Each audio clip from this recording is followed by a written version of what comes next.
8.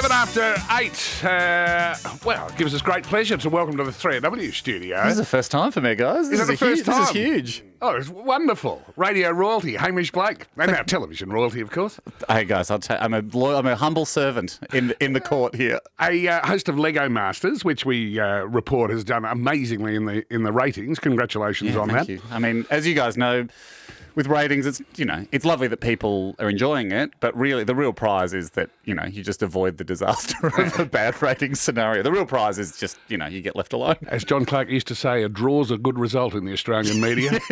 The Lego used to be, if kids were growing up playing with Lego, you go, what is your kid like? Oh, no good. He just sits there playing with Lego.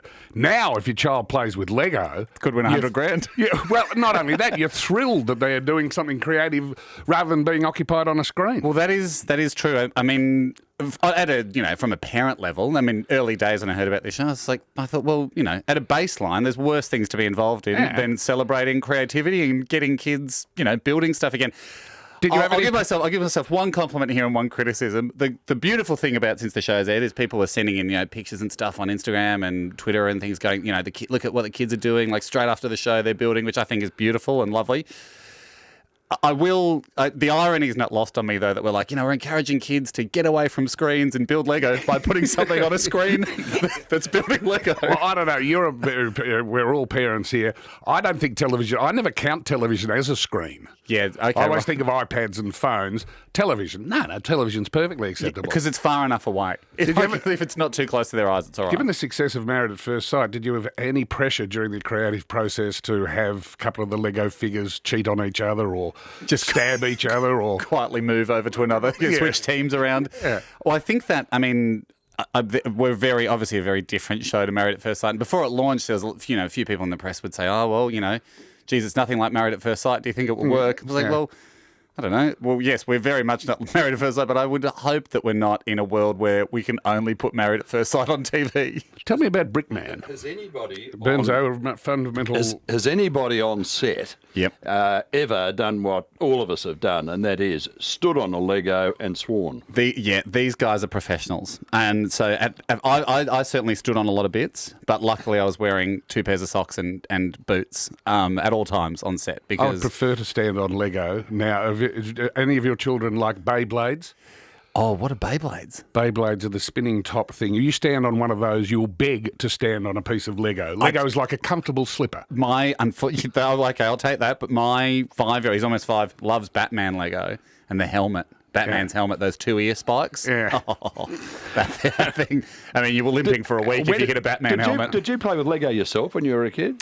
Is it passed on through the generations? Yeah, it has. I think the reason I was sort of like, well, I probably am I straddle both worlds in terms of being someone that can host. I'm obviously not a builder like these guys can build, but I played with it a lot as a kid, and then I kind of came back to it as a parent. I think I followed the normal path people do, where you sort of stop in your teens somewhere, you move on with life, and then when I had kids, you just realise that Lego's been there the whole time, and generations of kids have been playing with it, and it's got better, and you get lost in the world again. So I have a huge appreciation for Lego, but I have no idea. I didn't know about the technical side of what these guys on the show and girls can do with the building. I got a 7-year-old who loves Lego and plays it a lot. And I noticed that he will get the box, then he'd come out and he'd go, look at this, I've made an amphibious landing craft. And I go, that is just brilliant, son, well done. Then I look down and there are 4 bits he hasn't used. And I'm thinking, I don't actually want him to end up being an engineer for Boeing because I think pretty much every bit's supposed to be in the finished product. One of these is an oxygen seal, mate. Yeah. Well, do you know, I asked about that because we had a bit of downtime on the show, and Brickman, who's the judge, he's only one of 13 in the world that are Lego certified professional builders. And the only one in the Southern Hemisphere. Only one in the Southern Hemisphere. We got him. Yeah. There was no real competition from any other shows, but we got him. Yeah. So the bloke from Brazil wasn't available? Yeah, exactly. No one on the block was going, we'll get Brickman, but we've got him, and he does an amazing job. But he knows everything about Lego. And so I would spend the whole time just pumping him for trivia, for questions about Lego. And I asked him about those little pieces. My theory was, I said, do they put the extra bits in every set to encourage creativity? To go, here's a few extra bits and you might want to use them.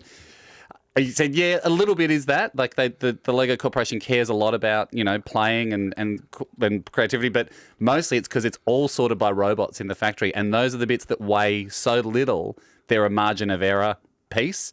And so the robots will err on the side of caution and rather put more in than have a missing piece. There's 1 in a million boxes has a missing piece. He's got you, the brick man. This is my question about him, Judge Ryan McNaught, the brick man. When the cameras stop rolling, Yeah. does he turn to you and go, "Did you see Max Gawn's game last weekend?" Or does he say, "Fascinating thing about the red pieces in Lego"? No, like, is it like is he a one-trick pony? No. He loves footy and cricket. It's all he wants to talk about. He wants to talk about IPL, and I'm sitting there going, "Now listen, what's the most commonly produced piece?"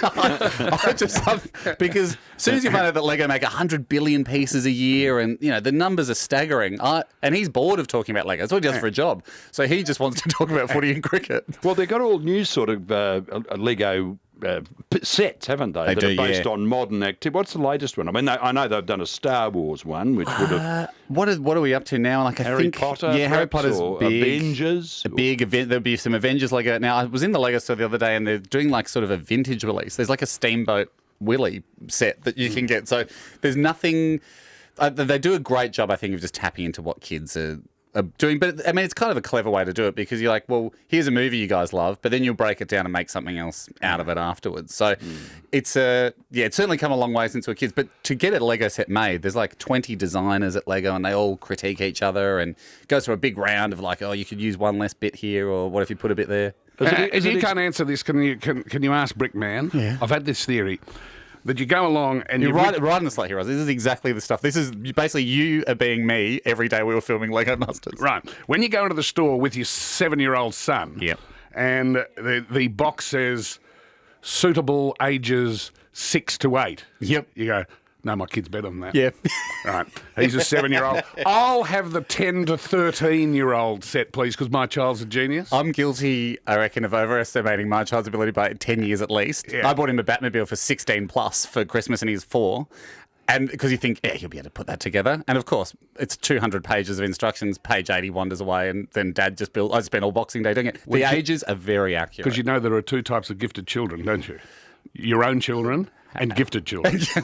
Gifted children that have been incorrectly tested on a test that your kid would have done good at if he was able to study the right stuff. But I've learnt that those ages are pretty spot on. I mean, Tony just wandered back and started playing with Duplo, which is his age appropriate. Well, how old is your oldest contestant then? Lynn is. We've got a grandma grandson team. I think Lynn's 70. She was 71 when we filmed. So what sort of set did she get? Wooden, yeah. Make your own Lego back in those days. Plastic hadn't been invented. Yeah, I've got a son who's just turned 42. Yep. And guess what he did? He bought himself a Lego set. Good on him. For his birthday? A new one. A new one. Yeah. Well, Did it have the age group 40 to 50 on it? No, there is some Lego that is for like the real basic stuff. The age, I asked them about this, and they didn't really have a good answer. I met some of the Lego head office people. The age group is 4 to 99. And I went, why do you put the upper limit on it? Surely, if you've served your nation, you've lived through wars, and you turn 100, you get a telegram from the Queen. What a bittersweet day where you get to hand back your Lego. Hand in all your Lego now, Doris. It's a choking hazard. But here's your letter from the Queen.